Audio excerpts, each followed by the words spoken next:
बड़े बेआबरू होकर तेरे कूचे से हम निकले, बहुत निकले मेरे अरमां, मगर जरा कम निकले। वो तमाम लोग जो नरेंद्र मोदी या बीजेपी को पसंद नहीं करते हैं, उन पर फिलहाल यह शेर सटीक बैठता है, क्योंकि 4 राज्यों के विधानसभा चुनाव, जिसे आप 2024 के पहले सेमीफाइनल कह रहे थे, उसमें बीजेपी की अप्रत्याशित जीत उनके चेहरों को लटकाने वाली है। यह बताने वाली है कि प्रधानमंत्री नरेंद्र मोदी पनौती तो हैं, लेकिन पनौती कांग्रेस के लिए हैं, क्योंकि उनकी वजह से आज कांग्रेस अपने दम पर देश के सिर्फ 3 राज्यों में रह गई है। जबकि बीजेपी की आप बात करेंगे तो देश की 52% आबादी पर फिलहाल बीजेपी का कब्जा हो गया है, और बीते 5 सालों में शायद बीजेपी वापस अपने ट्रैक पर आ रही, क्योंकि 2018 के बाद बीजेपी ग्राफ गिर गया था। लेकिन राजस्थान, मध्य प्रदेश, छत्तीसगढ़, तेलंगाना आज बीजेपी के हौसले बढ़ाने वाले हैं, क्योंकि राजस्थान में रिवाज नहीं बदला और बीजेपी 115 सीटें जीतकर आई, जिसमें 44 सीटों की बढ़त होती है। कांग्रेस को बड़ा झटका लगता है। मध्य प्रदेश जहां रिवाज बदलता था, वहां बीजेपी ने लार्जर देन लाइफ परफॉर्मेंस की 164।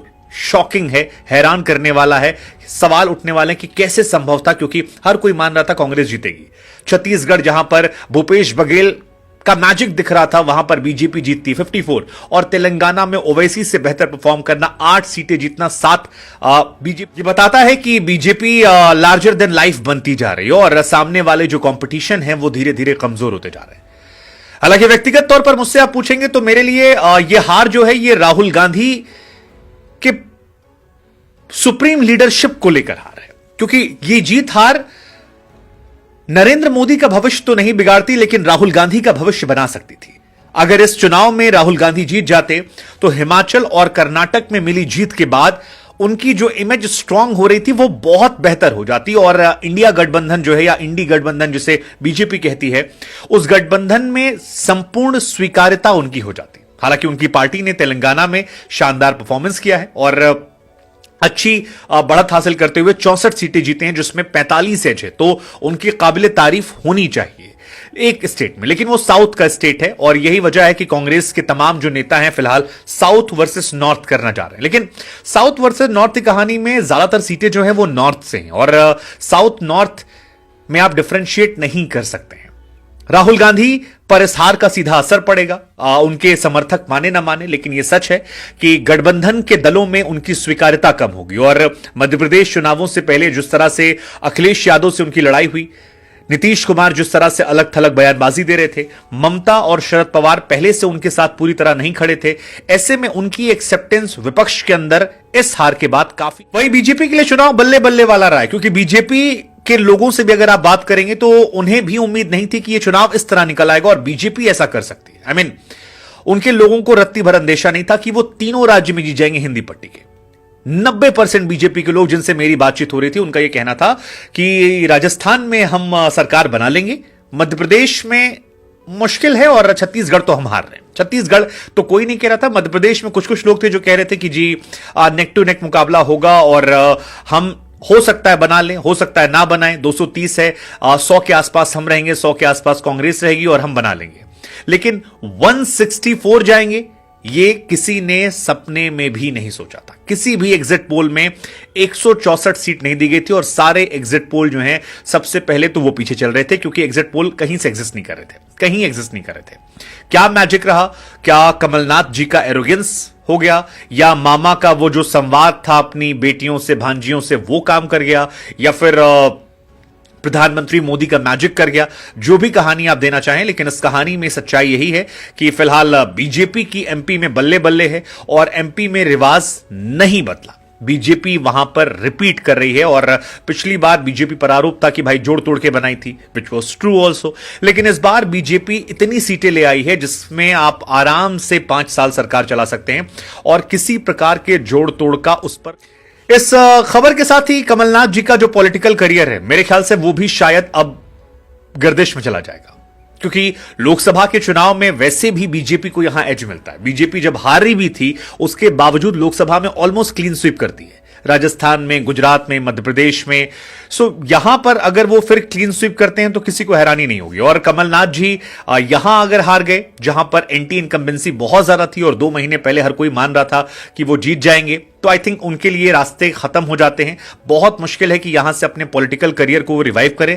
वो और दिग्विजय सिंह दोनों करियर आई बिलीव अब बहुत बहुत बहुत मुश्किल है और यहां से बहुत मुश्किल हो जाएगा।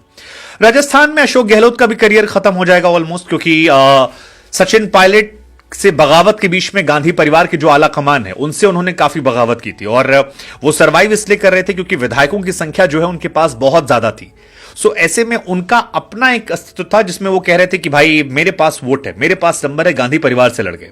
लेकिन अब जब ना सत्ता रही, ना वोट रही, ना सीट रही, सो गांधी परिवार उनको बहुत एंटरटेन करेगा ऐसा मुझे नहीं लगता है। और इसी वजह से मुझे लगता है कि उनके लिए मुश्किलें बढ़ रही हैं और आगे आने वाले समय में अशोक गहलोत अब धीरे धीरे रिटायरमेंट की तरफ हो सकते हैं, क्योंकि सेंट्रल लीडरशिप उन्होंने ठुकरा दिया था और स्टेट लीडरशिप में वो कहीं एग्जिस्ट नहीं करने वाले हैं। और Sachin Pilot will be the man जिनके लीडरशिप में अब कांग्रेस राजस्थान में आगे बढ़ना चाहेगी। आगे छत्तीसगढ़ की जहां तक बात है तो ये थोड़ा शॉकिंग है, क्योंकि किसी भी एग्जिट पोल में कहीं भी इस बात का जिक्र नहीं था कि छत्तीसगढ़ कांग्रेस हार सकती है। भूपेश बघेल साहब ने जिस तरह से अपनी मीडिया मैनेजमेंट किया था, जिस तरह से तमाम इन्फ्लुएंसर, सोशल मीडिया स्टार्स, तमाम पत्रकारों, टीवी चैनलों, जिस तरह से उन्होंने सपोर्ट किया था वो शानदार दिख रहा था। लेकिन इस बीच में उन पर लगे तमाम आरोप, जिसमें बेटिंग ऐप से उनके रिश्ते, पैसों का लेन देन, तमाम चीजें, उस पैसों से कांग्रेस गवर्नमेंट चलाने की बात आना और उसके बाद उनकी पार्टी का 35 सीटों का नुकसान झेलना, यह बहुत बड़ी बात है। 35 माइनस हुआ है, बहुत ज्यादा ये नंबर होता है। मतलब आप 71 सीटें पा गए थे और आज आप 36 पर रह गए हो, 35 सीटें आपकी गई हैं, तो ये बहुत बड़ा नुकसान है। बीजेपी को 40 सीटों का एज हुआ है, ये बहुत बड़ा गेन भी है कि 40 सीटें वो जीतते हैं और उनकी कहानी भी मुश्किल होगी। हालांकि उनके पास ऐसा नहीं कि रिटायरमेंट वाली कहानी है, उनका करियर मुझे लगता है अभी बहुत लंबा है और वो कमबैक करेंगे, लेकिन उनके लिए एक सेटबैक तो है। वो जो एक परसेप्शन बना दिया गया था कि भूपेश बघेल को हराना नामुमकिन है, बीजेपी से वो लड़ सकते हैं, वो यहां टूट गया। भूपेश बघेल अनडिफिटेबल नहीं है, उनको हराया जा सकता है और वो हारे हैं। 90 में से 54 सीटें बीजेपी पा रही है, फुल मेजॉरिटी गवर्नमेंट जो है उनकी बन रही है। 164, सबसे हैरान तो मेरे लिए मध्य प्रदेश है, 164। तमाम मैं पत्रकारों को पढ़ रहा था जो मध्य प्रदेश से आते हैं, वो कह रहे थे अगर ऐसा होगा तो हमें पढ़ने की जरूरत है। और यहां पर 164 निकाल देना, I mean that's really shocking for me.